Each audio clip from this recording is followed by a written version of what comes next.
Hey everybody, it's Karina with Karina Loves to Plan. Welcome back to my channel. I have here a huge haul from Wearingeul. They reached out and asked if I would be interested in trying out some of their inks and other products. And of course I said yes. I already have a few Wearingeul inks in my collection that I'm a big fan of, so obviously I had to say yes. So this is all that I got, and I'm really excited for all of these. I'm going to set these aside, knowing that those are probably not the correct ones they go with, but go over the ones, the other things that I got here. So the first one, the thing that I got is the impression blank. There's 40 sheets in here, postcard size, and they're 200 GSM. I don't know what kind of paper though. Is it postcard paper? Let's take a look. So there's 40 sheets. Oh, it is like postcard paper. I don't know what I'd use this for. But I think it could be good for like notes or pen pals or anything like that, or if you wanted to do like a quick painting or sketch. So that is the first thing. The second thing is this reservoir notebook, fountain pen and dip pen available. Okay, so this is a reservoir ring note, 4mm grid, 100 pages of 140 GSM paper, but I don't know what kind of paper that is.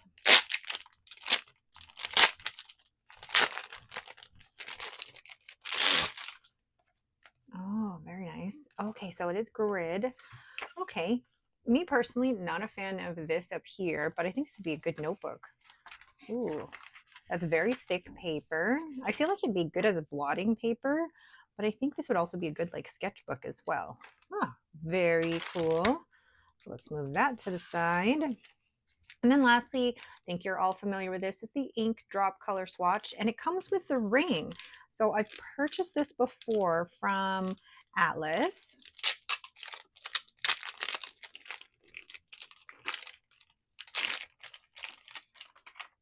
And from PenChalet. And basically these are ink swatch cards that you can, oh, they feel different. They feel different than what I've had before, but I don't think they're the same as the other ones that I've got. But oh, there goes Lucy barking.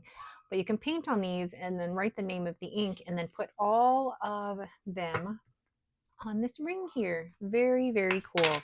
So I have a specific way that I like to swatch all of my bottles and samples, and this is also a great addition to that. So let me put that back. So now to swatch the inks, I am in my Hobonichi A5 notebook with 52 GSM Tomoe River paper. But along with the inks, Wearingeul also sent the matching washi. So I'm going to swatch the inks, the washi, but then I'm also going to include some of the inks that I currently own from Wearingeul. The first ink I'll be swatching is a new one. It's called Purgatorio, and I'm actually really looking forward to this one. I saw this and I'm like, do I really need another dusty pink? Yes. So I will be swatching with my, here we go, my Speedball B nib on my River City Penco nib holder, as well as my stainless steel Kakimori nib. So gosh, I've already made a mess here trying to undo the stuff. So go ahead and swatch this. Oh, and already I like it. But then I also wonder, how legible will it be writing with it? It's also the key, isn't it? Is it going to be legible? Let's do the line widths. Oh, so lovely. Really like that. So this is Wearingeul Purgatorio.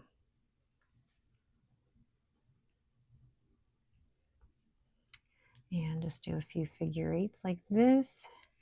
And then what does the washi look like? So this is the washi. I can find the end here. Oops.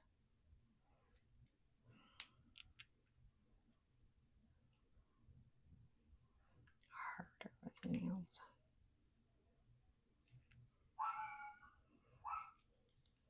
So look at that. Isn't that pretty? I'm going to place just a tiny bit there.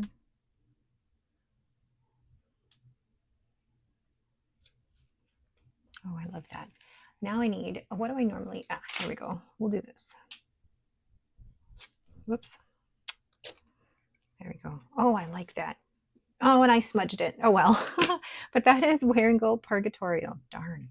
The next ink is Autumn Night After 1,000 Years. And this one, it actually took me a really long time to choose which inks I wanted to use or to get from Wearingeul because there were so many good ones. And I also wanted to get some that were different from what I already have in my collection. I mean, Purgatorio doesn't count because I already have so many dusty pinks, but oh, that's a beautiful green. And I think I did not shake the bottle because there is shimmer there. Yes, that's right. There is shimmer. Look at that gold shimmer at the bottom. So I did not agitate that well enough to be able to capture that. So make sure that I get some of that gold shimmer there. And let's do the line widths here. Oh, that's a beautiful, beautiful green. I love like the grayish green tones. So this is Wearingeul Autumn Night.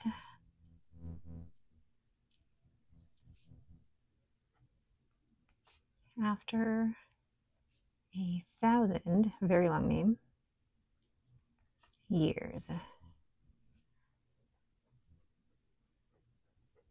Lovely. And here is the washi. You can see that the washi has a little bit of gold shimmer on it as well. That's what I like about this, is that if you do want to use the washi without necessarily, here we go, without making a big mess, you could do it with this. Lovely. So that is Wearingeul Autumn Night After 1,000 Years. The next ink is Oscar Wilde's The Star Child, and this one also has loads of shimmer. So let's just agitate that a little bit here. And this was part of a different series that also had the Nightingale and the Rose. And I also have that in my collection, but I will swatch that shortly here. But look at that orange color. And that's not normally a color that I go for. So I wanted to branch out and do something a little bit different, but I want to see what that shimmer looks like once you write with it. That is a fun orange. Cannot wait to see the shimmer when it dries. So this is, I really don't need to label all of them Wearingeul. This is The Star Child. Really pretty so far. And here is the washi for it. You can see some of the pink shimmer in that washi. Now this is not a color I normally go for, and it looks more orange on the paper than it does in the washi. Get that off here. But it is really pretty and definitely out of my normal inks that I go for. And I think that's what I'm trying to do as well. If I'm given the opportunity, I'm going to try and branch out a little bit. So that is Wearingeul, The Star Child. The next ink is No Longer Human. And this one I really like because I couldn't tell if it was gray or purple. There's no shimmer in this, but it was one of those really interesting ones where I just was really amazed at, was it purple? Is it gray? And I couldn't really tell just from looking at the swatch online. So it really intrigued me. And when you look at the, oh, love that, the line swatches, I really like that purple. I seem to have a thing for blue grays or green grays or purple grays. So this is Wearingeul. no longer human. That is really pretty. And even in the writing, you're like, is it purple? Is it gray? I really like that kind of confusion you get with this ink. As this dries, I can see why the name is no longer human. It's kind of, we know what happens when start to decompose, that kind of grayish color. But then this washi has some complexity to it. So there's like some purple, some gray, and it blends into each other. And I seem to have a thing for gray toned or gray hued colors or inks.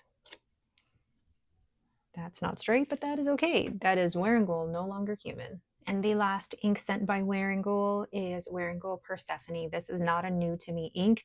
This is an ink that I have had as a sample and I love it. I've been hoarding my sample because it's such a beautiful, beautiful color. And I'm so glad to now have a bottle. This is a shimmer ink and it's got such a beautiful tone of purple and pink shimmer. It goes so well and it is really legible, and I haven't had any issues with this ink when it is in a fine or an extra fine nib. But just look at that, gorgeous. And then in the line widths,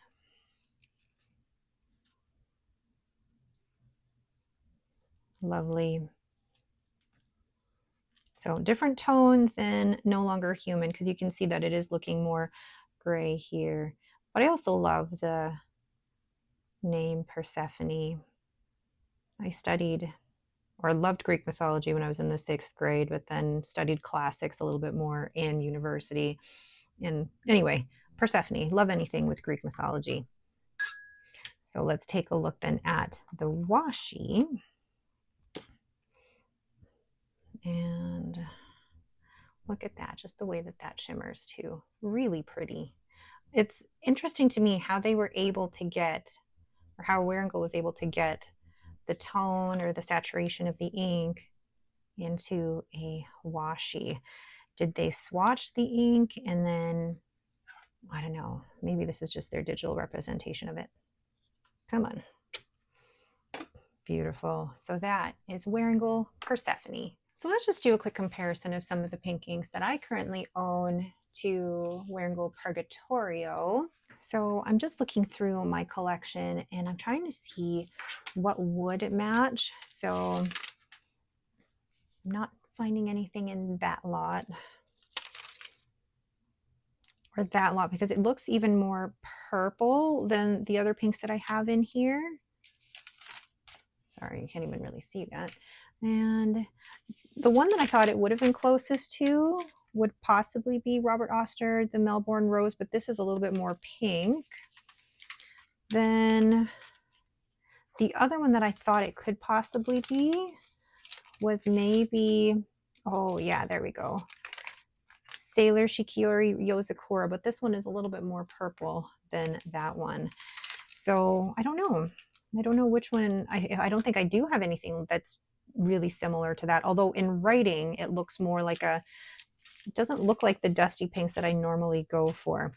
And then when it comes to Wearingeul Autumn Night After 1,000 Years, I don't think I have anything that looks like that. And I love the gold shimmer that comes across. So I'm trying to see if I have a dark green that would match that. And I don't think I do in terms of like the tone or the base color.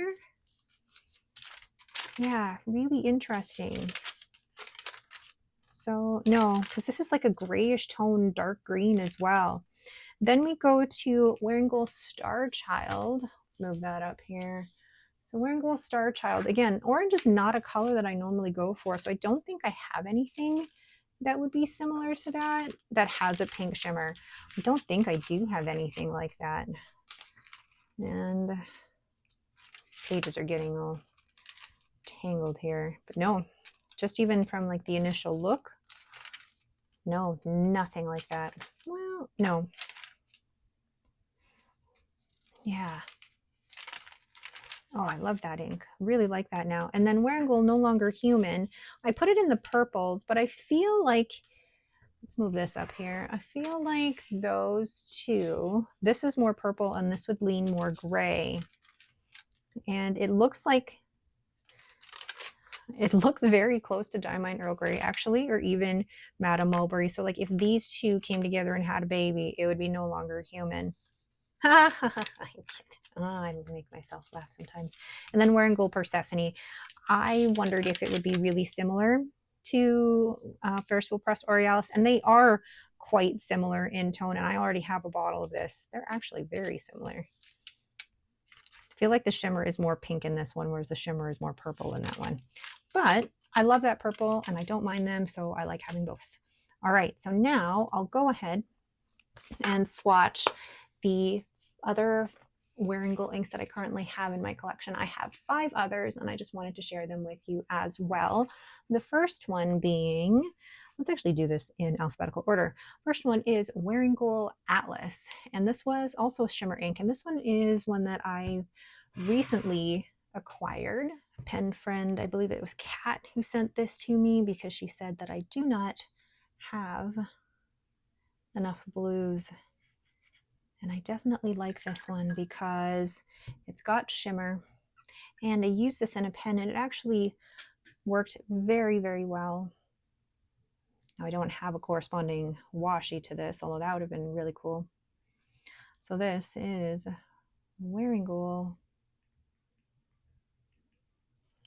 Atlas, and really pretty once it's dried down.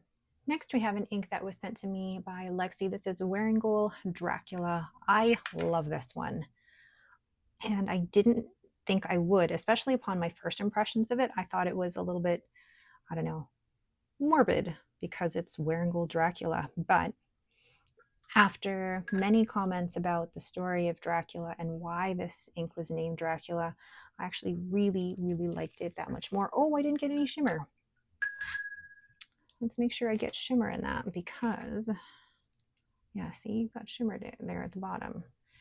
Making sure that I agitate that enough so I can get all that shimmer, and it doesn't seem to be coming out. Okay. But yeah, the shimmer I think makes such a huge difference. So making sure that I get that in there. But I think Wearingeul does their shimmer inks really well. I haven't had too much issue with any of their shimmer inks really, especially, you know me, using them in an extra fine nib. But yeah, Wearingeul Dracula. I don't normally go for bright reds, but I love the shimmer in this. It kind of cools it down a bit, makes it less harsh of a red. So that is Wearingeul Dracula. The next one actually goes in the same line as Wearingeul Starchild. It is Wearingeul the Nightingale and the Rose. I keep saying Wearingeul, but all of the inks that I'm swatching today are Wearingeul. And funny enough, I was actually going to start doing like collection videos of all the different brands of inks that I own, and I guess we're starting with Wearingeul. Look at that. It's a beautiful brown, and you know how I like my browns, but this brown has a like reddish shimmer to it. So it makes it look like it's a dusty pink once it's dried. I love that it goes from this beautiful brown, and then that shimmer just adds that little bit of extra to it. So this is Wearingeul, the Nightingale. Oh, not enough room. And the Rose. Really pretty ink, especially once it's dried. And considering how light it is, actually quite legible in a fine and an extra fine nib. So that is Wearingeul, the Nightingale, and the Rose. The next one is a sample that I've had for quite some time. I feel like I'm hoarding this because I really, really like it. This is Wearingeul, the Stone Cutter's Song. I think it was probably one of the first Wearingeul inks that I ever tried. And I haven't had the heart to give it away or just put it in a pen, but actually I think it's perfect that I'm putting it right next to Wearingeul No Longer Human, because this also has a bit of a grayish tone to it. It's like a brown gray, brown pinky gray. I really like that. I really should put this in a pen. Ooh, ooh, come on. I'm just not at the right angle. There we go. Oh, I really, really like that. There's a reason why I swatch all of my inks again, just to remind me what I actually have. Because sometimes we can get really preoccupied with FOMO and all the things that are new. Whoa, that was not a figure eight. But it's also good to review what we have in our collection. I need to put that in a pen soon. So that is Wearingeul Stonecutter Song. And the last in my Wearingeul collection is Wearingeul White Rabbit. This was one that I had tried in a sample, thought I didn't need it, and then somebody in Simona's Discord decided that they were selling their bottle, and I thought, well, I might as well. And I'm really glad that I did. It's a really light, peachy, beigey pink, and it's not for everyone. It's definitely not for everyone, but I actually really enjoy this in a fine or extra fine nib. Now, in those line swatches, they look incredibly light, but once they dry, it's a really lovely ink. Again, not for everyone, but I really like it. So that is Wearingeul White Rabbit. So there's the wonderful haul that I have been sent by Wearingeul. Thank you so much, Wearingeul, for sending this to me. I love everything. Even the Star Child is not something I normally would go for, but I can't wait to put that into a pen. But that is it for me. Thank you all so much for watching. If you are interested in Wearingeul, they are available at your retailers such as Atlas, and I have a 10% code down in the description, or PenChalet. If you've never shopped at PenChalet before, you can purchase from them using my affiliate code. I even have affiliate codes at Goldspot or Endless, so whichever retailer you prefer, you can use the affiliate code in the description below. Once again, thank you all so much for watching. I appreciate each and every one of you, and let me know which one of these is your favorite. Thanks again, and have yourselves a great day.